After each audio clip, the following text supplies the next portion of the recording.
Grupo Mixto por un tiempo de 10 minutos. Gracias, señora presidenta. Que Canarias tiene razones más que sobradas para tener planes extraordinarios de empleo con fines sociales es una obviedad. Antes tendrían que haber estado en marcha. Que además estos planes deben tener acciones específicas para los desempleados de larga duración, para colectivos de difícil inserción y, por supuesto, para esas familias que tienen a todos sus miembros en paro también, por supuesto. Evidente, por tanto, la necesidad, entre otras medidas, de este plan. Dicho sea esto de paso, es decir, que es un plan necesario, oportuno, urgente y que, por tanto, tiene todo nuestro apoyo, y me sumo a lo que se ha dicho de que en cualquier momento las modificaciones presupuestarias del presupuesto del Gobierno de Canarias en la línea de favorecer las políticas de empleo. Esto es algo que le dijimos a la anterior consejera y que doña Margarita siempre fue una mujer que tendía puentes con nosotros, con la oposición, y a la que siempre le expresamos nuestro apoyo explícito para cualquier iniciativa de los grupos que apoyan al Gobierno en materia, o del propio Gobierno, de modificar los presupuestos para poner más fondos dirigidos al Servicio Canario de Empleo y a la Consejería, y van a tener siempre nuestro apoyo y nuestro, diríamos, respaldo. Dicho esto, nos parece que es un plan absolutamente insuficiente por los fondos que se destinan y porque la población beneficiaria es absolutamente insuficiente, 2.000 personas. Por tanto, instarla a que busquemos fórmulas para que podamos llegar a más población. Porque desafortunadamente esta situación del desempleo no se va a resolver los próximos 6 meses, lo sabemos. Y, por tanto, debiéramos estar trabajando ya en diseñar acciones con continuidad. ¿Qué va a pasar? No con estas 2.000, sino con el resto después de estos 6 meses. Es un plan, además, que está enmarcado, como decía al principio, en una gran estrategia que hemos visto con grandes titulares en los medios de comunicación, una estrategia contra la pobreza y la exclusión que tiene mucho de responder a la presión parlamentaria y a la presión social, y no tanto de lo que debiera ser, que es de una voluntad expresa y desde hace tiempo de paliar y de luchar contra la pobreza y contra la exclusión. Entendemos que un objetivo tan importante, de tanto calado como es combatir la pobreza y la exclusión social en Canarias, tiene que tener planes y acciones con duraciones, con mayor duración. No se puede limitar a 6 meses. En este sentido, y por esa razón, nosotros, nuestro grupo, hemos defendido desde hace 2 años la necesidad de que Canarias tenga un plan de choque contra la pobreza y contra la exclusión. No sé si usted ha tenido oportunidad de leer nuestra proposición no de ley, porque había una línea en esa proposición que tenía 8 acciones, 8 grandes ejes, donde ya se recogía planes de empleo específico dirigidos a esta población. Por tanto, nosotros tenemos que valorar positivamente la medida, con todos los matices que expuse antes de la insuficiencia financiera y el impacto, pues queremos que haya más población que se beneficie de él. Yo creo que eso es algo que usted también comparte, está clarísimo. Nosotros nos hemos fijado en los últimos meses en cómo han abordado esta realidad otras comunidades similares a nosotros por tasa de desempleo y similares a nosotros en población en riesgo de exclusión social, y, por supuesto, tenemos la mirada puesta en Andalucía, que creo que es nuestro referente, debe ser nuestro referente en cómo abordar una realidad. ¿Por qué? Porque tiene una tasa de paro superior a la nuestra, pero tiene una realidad de pobreza y exclusión inferior a la nuestra. Y esa comunidad ha puesto en marcha un decreto hace poco, el 30 de abril, el de medidas urgentes y extraordinarias para luchar contra la exclusión social en Andalucía. La Junta ha expresado públicamente que las razones por las que pone en marcha este decreto son razones que les va a sonar, porque son las mismas razones que existen en Canarias. Aumento de los hogares con todos sus miembros en paro y sin ingreso, el empeoramiento de los indicadores de bienestar de la población, sobre todo menores y mayores, los drásticos recortes del Estado en materia de dependencia, que esto tiene un impacto clarísimo, no solo en la vida de la gente, sino tiene un impacto en el empleo de las personas que trabajaban en el entorno de las personas en situación de dependencia, todo lo que es el mundo de los servicios sociosanitarios, la atención a la familia, el empleo de la mujer. Por tanto, este decreto viene a aprobar un conjunto de medidas extraordinarias y urgentes que contribuyan, por un lado, a prevenir la exclusión social y también, por tanto, paliar el impacto en los colectivos más vulnerables.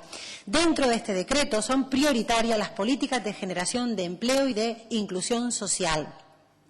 Y en este sentido, Andalucía ha habilitado unos fondos extraordinarios que ha puesto la Junta, la comunidad, no los ayuntamientos, la Junta ha puesto unos fondos extraordinarios por un importe de más de 120 millones. Y me gustaría referirme en concreto, porque creo que debemos también mirar a qué hacen otros ante situaciones similares para trasladar a Canarias aquellas cosas que se hacen bien. Una delegación del Gobierno ya visitó Andalucía para ver los aspectos que tenían que ver con la vivienda y yo creo que no estaría mal también ver lo que se hace en Andalucía con respecto al desempleo y la acción social. En esta materia, ellos han puesto en marcha 2 acciones que vienen a trabajar con esto que hemos hablado de los colectivos más castigados por la crisis y también yo creo que inteligentemente han combinado sacar de la exclusión dando empleo, lo han combinado con otro objetivo muy importante que es trabajar con la situación de esas personas en situación de dependencia o de mayores. Y por eso tienen 2 líneas de trabajo. Una, directa, para ayudar a las corporaciones a la contratación laboral de desempleados y personas en riesgo de exclusión, con una aportación de 40 millones de euros por parte de la Junta. Y una segunda línea, que es la financiación de servicios de ayuda a domicilio, con una financiación de 20 millones de euros a través de transferencia a las entidades locales. De manera que con esta segunda línea de financiación, con estos 20 millones, cumplen 2 objetivos. Generan empleo en un sector además emergente, que son los servicios sociosanitarios, y además pues disminuyen la situación de pobreza a la que abocamos a los mayores y a las personas en situación de dependencia por los recortes del Estado en materia de atención a la dependencia. Por tanto, y para ir cerrando, el panorama es, en Andalucía, con 8,5 millones de habitantes, con una tasa de desempleo mayor que la nuestra, pero con una tasa de pobreza menor, yo no me voy a remitir a los datos porque seguro que todos lo conocen, aporta 60 millones y solo me voy a dirigir a la acción que tiene que ver con el desempleo, porque luego completan hasta 120 con otras acciones que tienen que ver con la alimentación y con pues una ley que tienen muy similar a la prestación canaria de inserción, pero me voy a dirigir al empleo. 8,5 millones de habitantes aportan 60 millones. En Canarias, con 2,1 millones de habitantes, aportamos 5 millones. El Gobierno, hablo del Gobierno. El compromiso de los ayuntamientos hemos visto que según han podido. Hablo del compromiso del Gobierno, que no el de usted, señora consejera, y yo espero que no personalicemos estas cuestiones, porque aquí hablamos de acciones de Gobierno y no de acciones de las personas. Por tanto, hablamos 2 millones de habitantes, ponemos 5 millones de euros. Si siguiéramos la proporcionalidad, porque nuestra situación es similar, tendríamos que haber puesto 15 millones de euros. Lo que quiere decirlo, señora consejera, es que el esfuerzo del Gobierno de Canarias para nuestro grupo es insuficiente, insuficiente. Y además nos preocupa y nos preguntamos por qué, si el Gobierno de Canarias tenía la posibilidad inicial de poner 10 millones, ¿por qué ahora pone menos?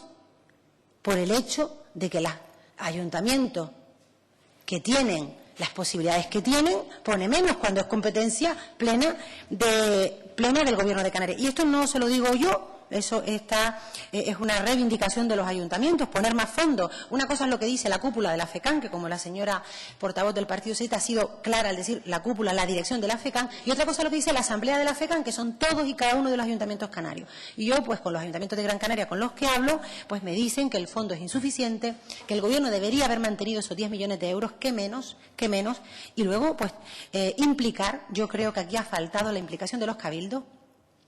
No entiendo por qué los cabildos no entran en un plan de choque contra el desempleo. Hay cabildos muy saneados. Voy a hablar del de Gran Canaria, gobernado por el Partido Popular. Un cabildo que todavía, con la que está cayendo, se puede permitir un montón de gastos superfluos que no tengo tiempo de relatar. ¿Y por qué, sin embargo, no hay un esfuerzo presupuestario de los cabildos? Sobre todo hablo del Gran Canario, que es el que conozco, pero creo que el resto puede permitírselo. Un esfuerzo presupuestario contundente para paliar esta sangría que es el desempleo y la aumento de la pobreza y la exclusión. El Gobierno tiene que implicar en esto a los cabildos. Yo le pido compromiso al Gobierno para aumentar la cantidad inicial. Para este ya no llegamos, pero para el del 2014, porque nos veremos hablando de esto en el 2014, desafortunadamente, más fondos por parte del Gobierno, implicar a los cabildos. Señoría, vaya finalizando. Implicar a los cabildos, acabo, señora consejera, señora presidenta, en 2 segundos, implicar a los cabildos. No podemos seguir actuando las administraciones cada uno a su aire. Tenemos que tener políticas para combatir el desempleo y la exclusión de manera coordinada, con una línea única y no cada uno haciendo lo que le parece. Y para ir acabando, tenemos un problema con este tipo de acciones que usted me imagino que conoce y que debe coordinarse con la consejera de Políticas Sociales. Los recortes continuados en materia de políticas sociales provocados por el Estado a través del plan concertado y por el propio Gobierno de Canarias a través de la Consejería de Políticas Sociales han provocado poquísimos recursos en materia de políticas sociales y de trabajadoras sociales en los municipios. Y lo que me apuntan es que van a tener dificultades, porque claro, todos estos desempleados van a tener que estar acreditados su situación a través de informes sociales, que hay pocos trabajadores sociales en los municipios y por ahí van a tener alguna dificultad, y se lo digo solo como apunte para ver soluciones de futuro de cara a que se puedan agilizar los trámites de la documentación que tienen que presentar los ayuntamientos para seleccionar a las personas que puedan ser beneficiarias, esas 2.000 personas que van a ser beneficiarias de este plan. Gracias. Gracias, señoría.